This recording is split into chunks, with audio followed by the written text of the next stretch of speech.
I'm happy to be sitting here today by Beebe Lake and to have with me my colleague, Dr. Keith Tidball.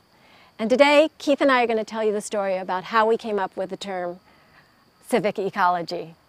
So back in 1998, I was searching for ways to teach about ecology and the environment in cities. And I'd heard that there was this really amazing composting system in a community garden in New York City, in the Lower Manhattan.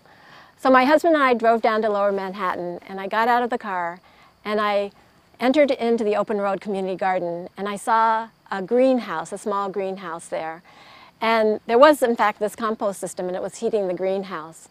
On one side of this garden was a school building, and the students from the school were actually in this greenhouse, and they were tending to the compost in the greenhouse and the other seedlings that they were growing there. But then I looked to the other side of the garden, opposite from the school, and there was this building that was being used as a mosque. And so I turned around from the greenhouse and I saw this raised bed system. And the people who were tending this raised bed system were Bangladeshi immigrants. And they were men, Bangladeshi men with their long kurtas. And they had planted a raised bed, an intercropping system in this raised bed. So they had pigeon peas, which are a legume, planted next to amaranth, which is a grain. And they also had flowering coriander to attract beneficial or pollinating insects, as well as marigolds to repel nematodes. So I thought to myself, well, this is a place where we can teach about composting and science in this greenhouse and connected with the school. But it's also this amazing place where the young people, the school children, can learn from people in their own community.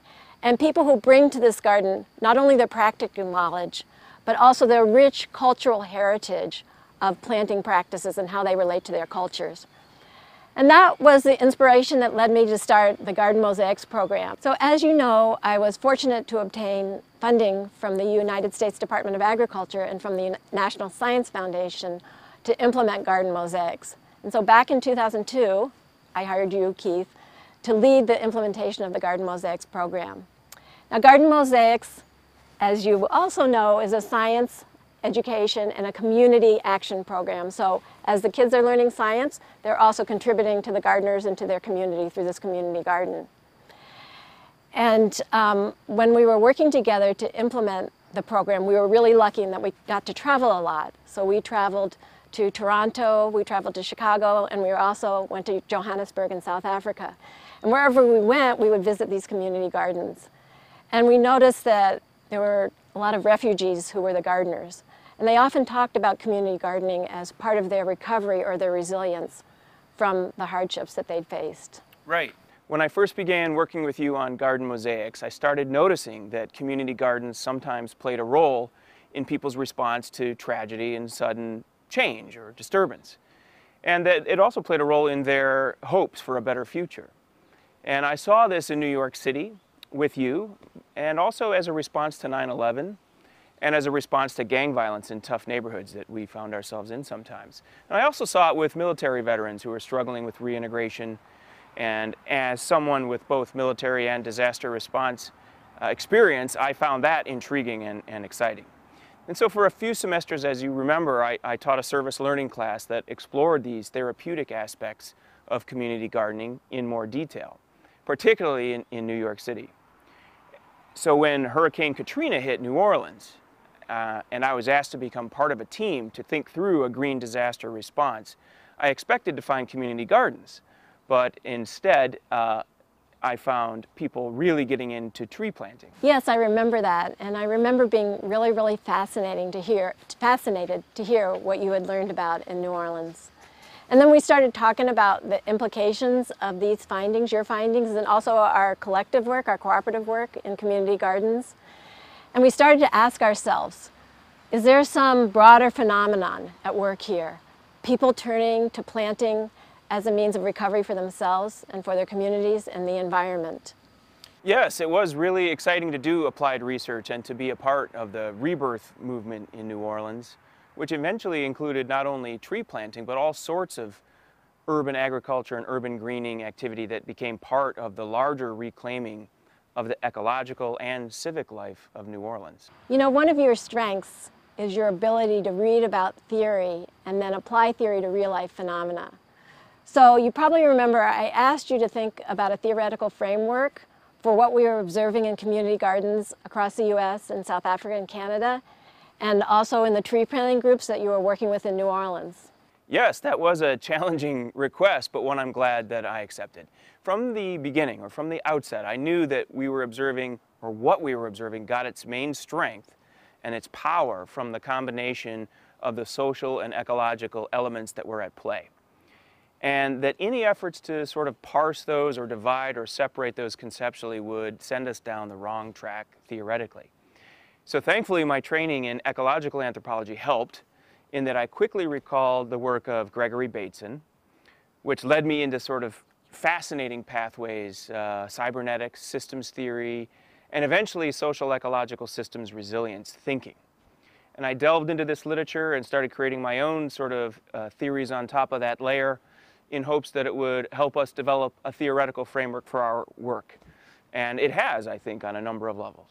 Yeah, I remember being really intrigued by the concept of social ecological resilience that you brought to the table. And I learned a whole lot when we traveled together to Stockholm to that International Resilience Conference in 2008. And you probably remember that while we were there, we visited this allotment garden on the Stockholm University campus. And we noticed that there were a lot of older people who were in the garden gardening, and they were reconnecting with their past and with their agricultural roots, and also with each other. But we were lacking a term for our work in community gardens, allotment gardens, and in community forestry. A term that would capture the tightly intertwined social and ecological elements of these phenomena. Another of Keith's great strengths is his ability to come up with terms that capture the essence of a phenomena. So I asked him to come up with a term for what we were seeing in community and allotment gardens and community forestry in a growing number of cities and countries. Do you remember that? I do remember that. I was worried that you weren't happy with the suggestion of the social ecological system resilience thinking approach for a framework or a platform for this work, and I thought, gee, now a term.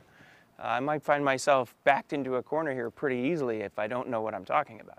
But again, I took the baton, and I'm glad for that opportunity. And what I did is I avoided thinking about terms and instead focused on the phenomena itself. We were interested in this combination of science education and civic participation, how ecological restoration might manifest itself in sort of ecological elements. And so I started to think about that, and I was asking myself, what are the civic implications of these ecological restoration activities? And then I thought, how would one study that? How do you study civic ecology? And then the term stuck in my mind, and the rest is history. The name stuck. Yeah, it did. It stuck. So there you have it, civic ecology. And through our collaboration, Keith and I have built on our initial ideas starting in 2002.